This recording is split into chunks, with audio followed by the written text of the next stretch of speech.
warahmatullahi wabarakatuh. Waalaikumsalam. Saya pada perwakilan dari nomor 1 di sini ingin mewawancara Pak siapa Pak? Bapak Budi. Bapak Budi tentang konsumen yang Bapak butuhkan, boleh ya Pak ya? Izinkan saya Anda menanyakan. 1. Mengapa Anda melakukan kegiatan konsumsi? Karena untuk memenuhi kebutuhan hidup sehari-hari. Seperti kebutuhan pokok gitu ya Pak ya? Dan yang kedua, bagaimana kebiasaan belanja sehari-hari? Kalau saya belanja setiap hari tergantung dari sesuatu yang saya butuhkan. Misalkan kalau kaitannya sama perlengkapan pribadi, misalkan kalau habis pasta gigi, pasta gigi. Kalau beli makan, itu intinya tergantung dari apa yang habis gitu.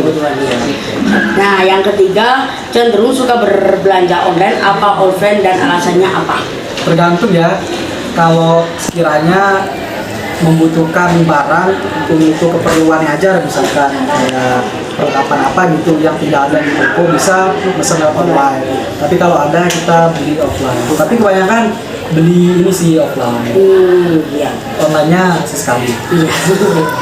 Nah, pertanyaan selanjutnya yaitu bagaimana menentukan apa yang akan dibeli berdasarkan dengan kebutuhan apa keinginan?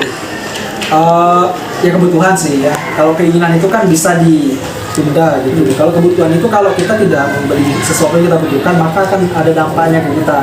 Misalkan tadi pas lagi, kalau kita nggak beli kan nanti nggak pede dong. Iya. Kan karena itu kebutuhan kita. Misal kalau beli kuota misalnya, itu bisa di pending. Ada wifi di kos, wifi di sekolah. Oke, dan selanjutnya, apakah merek mempengaruhi keputusan dalam membeli sesuatu? Menurut pendapat menurut saya iya merek, karena merek itu merupakan kualitas dari produk yang kita beli. Semakin bagus merek, maka semakin bagus kualitas produknya. Nah, yang selanjutnya pertanyaan ke-6 yaitu apakah promosi atau diskon mempengaruhi keputusan dalam membeli sesuatu? Betul, menurut saya betul, karena ya kita yang lebih murah gitu Pak ya? Rakyat Indonesia ya. Kalau misalkan beli satu gratis apa gitu, atau misalkan kita beli perlengkapan mandi, Iya.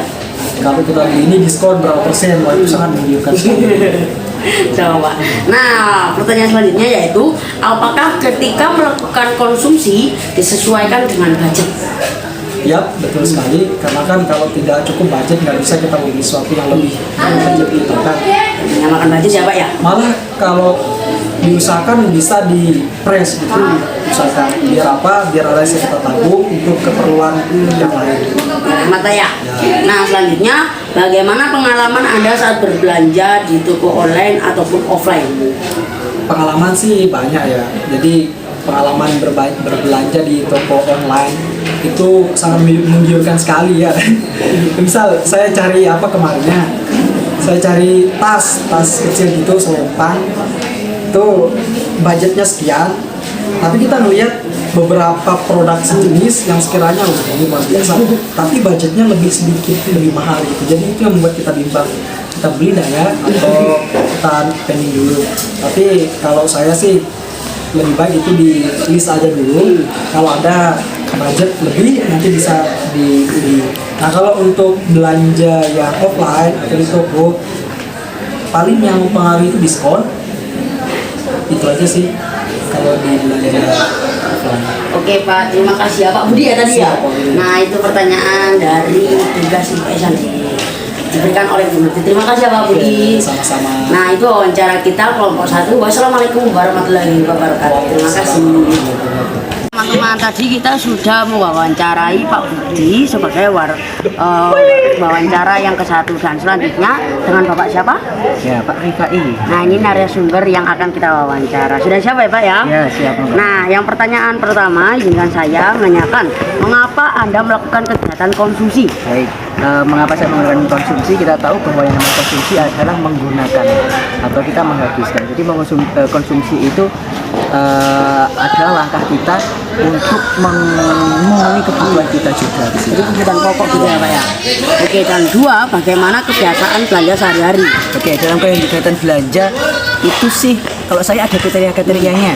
Ya, nanti ada yang primer, ada yang terus sekunder dan tersier juga. Jadi tidak melulu setiap hari belanja.